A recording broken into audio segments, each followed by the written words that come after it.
it's Courtney. Today I'm going to be creating a card with one of the new Lawn Fawn stamp sets called Oh Gnome.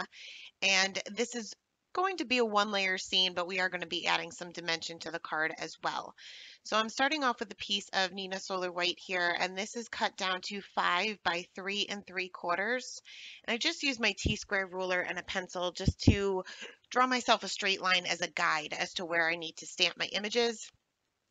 And I'm lining up. You can see that I have all of my masks pre-cut, and I'm just starting off with this large mushroom, and this little gnome is going to be sitting on top of it. So I'm using the mask for placement before I stamp my little gnome.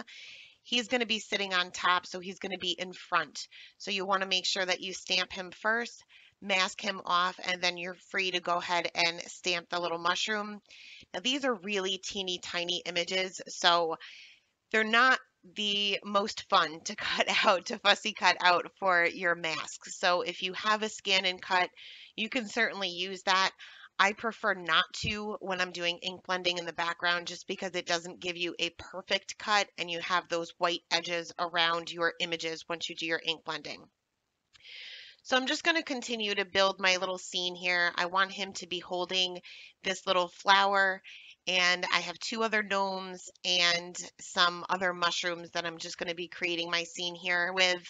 I did cut more masks than I actually ended up needing. So I'll just put those in the packaging and I'll save those for the next time. I'll go ahead and speed things up here because I'm pretty much just repeating myself here. I do mask as I go because even if one image isn't laying in front of another and I figure, oh, I'll go back and mask that, sometimes I forget. And then I do my ink blending on top of it, and it's hard to cover up depending on what color inks you use in the background. It may be hard to cover up with your coloring. And I did want to keep this more softer colors.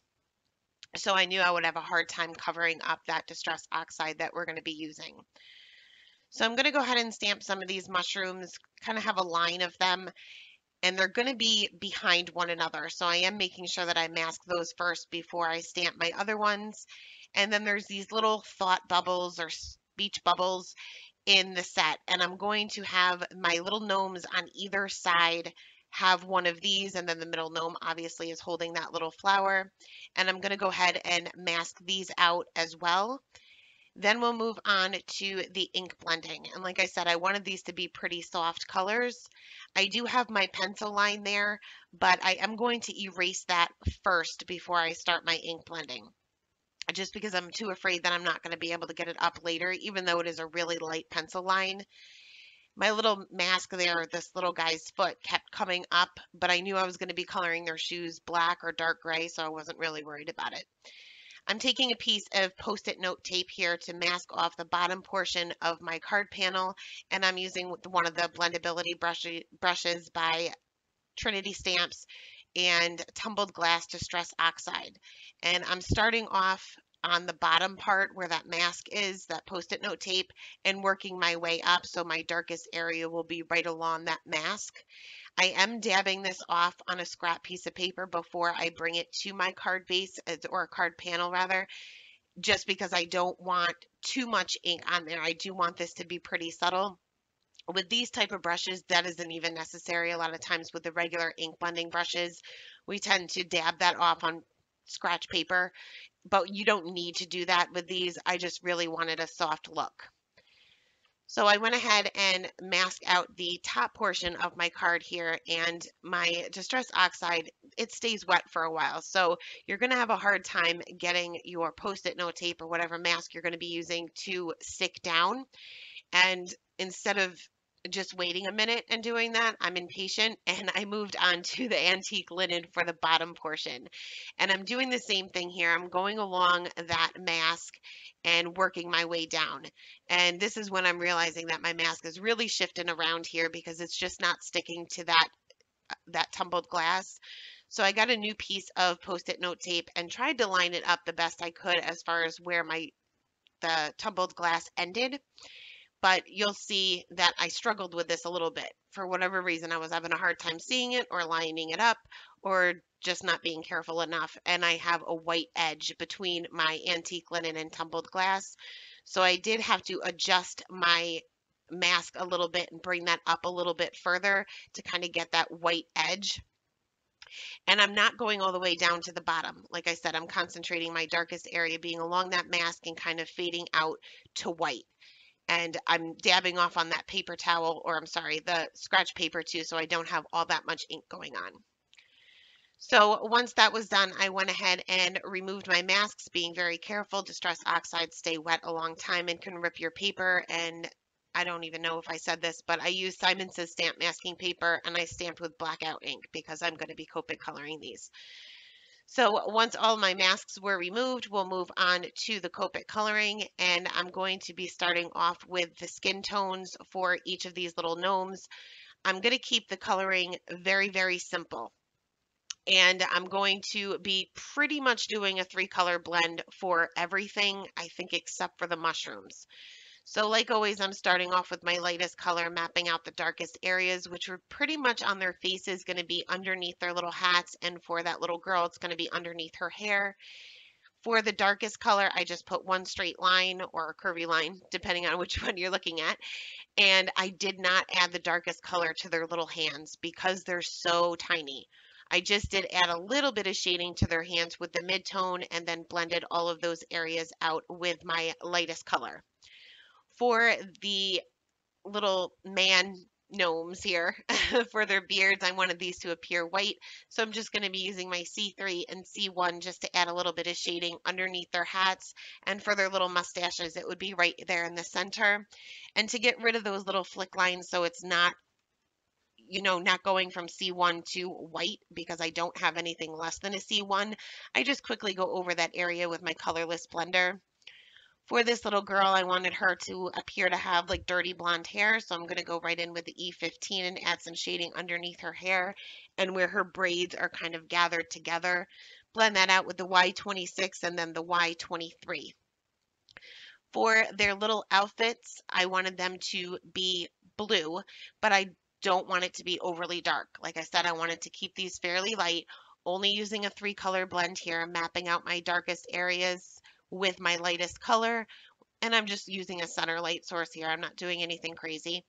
And there would be some shading underneath where their little beards are also hanging over their shirts and underneath their little belts. Going in with the B97, which is a pretty dark color, so I'm using this very sparingly. And my marker seemed to be, the ink was coming out a little bit faster than I wanted it to. If you notice that happening and you're not able to get a fine line, take the other end, the other cap off as well. And it's something within the pressure of the marker. This will make it come out a lot more evenly. If you don't remove the cap, you have a good chance of your ink just blobbing onto your paper, which, especially for a color like B97, would be pretty impossible to take out. So blended those areas out with the B93 and then finally filling in those highlight colors or those highlight areas with the B91. And then we'll move on to their little hats there. And I'm going to be covering up the entire thing with my lightest color first just to get the paper saturated. Make sure that my colors blend easily. And for this little guy off to the left, his highlight will be off to the left. For this middle one, I'm going to concentrate the shading on both sides, and for her, the shading would be off to the right. Blending those areas out with the R22, and you can see I'm not doing any flicking at all here. I picked a color combination that will blend very nicely where you don't necessarily have to use those flicking motions. And you're not going to get all that much contrast by using 3 colors that are so similar to one another, and the fact that we're only using a 3-color blend, but it does give you enough. Also going to use that same color combination for the little man gnomes, their little pants there, just concentrating some shading on the inside of the gnome on the left, and for the middle, it would be towards the bottom of his pants because he is sitting with his legs crossed. Next, for their little shoes, I'm going to be using my C7 and C5, just concentrating a little bit of shading on the inside of their little shoes. And for the belts, I'm going to be just doing a little bit of shading on either side because this is around their bellies. It would be more of a rounder object. Just using 2 colors for these teeny tiny areas. And also for her little apron, I forgot to color that first, but I wanted this to appear white as well. So I'm doing that same technique with the C3, C1, and then going in with the colorless blender to get rid of those harsh lines. Next, we will move on to the speech bubbles or the thought bubbles, whatever you want to call it. And I wanted to give these a little shading too. I didn't want to keep these completely white. So I'm using that same C3, C1, and colorless blender just to add a little bit of shading to the bottom. It's not going to be all that noticeable, but I just didn't want any pure white on the card other than the little spots on the mushrooms. So next for the little belt buckles, I'm just going in with a solid color, the Y26. And for the mushrooms, I'm going to move on to a different red combination just because I didn't want this to be exactly the same as my little gnomes. And I'm laying out my lightest color where my darkest areas will be. These are more of a rounder object, so my highlight will be in the center. And also there's going to be a harsher shadow or a more distinct shadow where one mushroom is laying under another or laying behind another. Going in with the R39, which is a very dark color, so I'm again using this pretty sparingly, but this will give you quite a bit of contrast to these particular images. I also created a shadow underneath that little middle gnome where he is sitting on top of that mushroom would also cast a shadow. Going to blend that out a little bit with the R35, and this I think is the only image that I used actually for colors because this is probably the largest image on the card. Usually these images are pretty tiny and you can get away with just a 2 or 3 color blend. Next, going in with the R32, extending that out even further and just leaving a very small highlight in the very center of each of my mushrooms for my R21, which will be my highlight color. You'll just want to make sure that you don't go over this area too many times because R21 is such a light color. You may pick up some of the darker colors. It acts more of like a colorless blender, the lighter the color. So for the little, I guess, stems, would they be stems of a mushroom? I'm going in with my lightest color to map out my darkest areas, which I mapped out completely wrong the first time. So where my shading is going to be underneath where the top part of the mushroom is, and most of the mushrooms are kind of bent off to the side. So the direction that they're bent, I'm going to create a shadow there.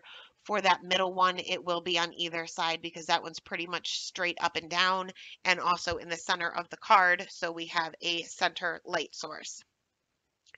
Last, I'm going to color this little flower that this middle gnome is holding, and I'm just going to use 2 colors on the stem and leaf just to give a little bit of dimension, but like I said, really tiny area. You can get away with no shading at all. For the flower itself, I'm going to be using 3 different Y markers and just add a little bit of shading to the base of the flower. And I am doing a little bit of flicking just to kind of go with the direction of the flower itself. So I went ahead and took a white gel pen to fill in the little spots on my mushroom that I was originally trying to go around being careful, but I wasn't as careful as I wanted to be. So I'm just going to fill those in solid with my white gel pen and also add a little bit of a highlight to their little hats. For the left one, the highlight would be to the right. For the left one, the highlight would be to the left. Next, I will go ahead, now that the coloring is complete, I'm going to go ahead and stamp my little sentiments inside these little speech bubbles, and I'm stamping with Simon Says Stamp black dye ink. And for the rest of the sentiment, that will go underneath my little scene. So I have another piece of Nina Solar White here, and this is cut down to 5 1/4 by 4. And I'm just taking my R35 and coloring in the edges of my cardstock so that this appears to be colored cardstock that perfectly matches my little mushrooms.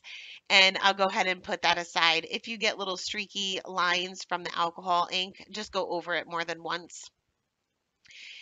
Next, we will move on to the sentiment or the rest of the sentiment that will be below our little scene here. So I'm taking a scrap piece of black cardstock and I am treating that with my anti-static tool, and I'm using 3 different words here. because that one little gnome is saying, "Oh, gnome," and then the other one is saying, "Sorry, I forgot." I figured this will be a good, happy belated birthday card. So I'm stamping all three of those little words out with my Versamark ink. I will take Hero Arts white embossing powder and sprinkle that onto my cardstock and heat set this with my heat gun. I did preheat my heat gun before bringing that to the paper, and then I cut these little pieces down into little strips. I tried to line it up as far as the bottom of the cardstock, all the words as close as I can get, so it makes trimming them down into little strips a little bit easier. And I'm sorry, I'm a little off camera here. So I went ahead and lined these up onto my card panel to make sure that they were going to fit, and they did not. So I ended up bringing out my smaller trimmer, which is also a tonic trimmer. I didn't want to leave these horizontal. I wanted these to be stacked. So I needed to trim these down a little bit further, and I don't trust myself to cut in a straight line. So it's just easier for me to use my little paper trimmer, and then I'll start assembling the card. So I'm going to take my Tombow Mono Multi Glue for that little panel there that we colored the edges of, and I'm going to adhere this flat down to my A2 size note card, and I'm just using a white note card here. And for my main panel, I'm going to be using some Fun Foam, and you can see I have little teeth marks there from my cat. She loves Fun Foam. So I'm cutting this down just a little bit smaller than my actual panel itself, and I'll bring out my ATG gun to adhere this to the back of my panel, and then use the ATG gun again to adhere that panel down onto my red panel, or my red colored panel there. Next, I took some Scotch foam tape and adhered that to the back of each one of my little sentiment strips, lined those up onto my card panel before I removed the backing tape, just to make sure that they were actually going to fit this time. And once I was happy with the placement, I went ahead and removed that backing and adhered those down. It was pretty easy to line up because I just used that center mushroom there to as a guide as far as where the center of my card panel is. Last, I took a Nuvo Aqua Shimmer pen and I added some shimmer to the hats of the little gnomes, as well as the top parts of each one of the mushrooms. And that is the card for today. Thank you guys so much for stopping by, and have a great day. Bye.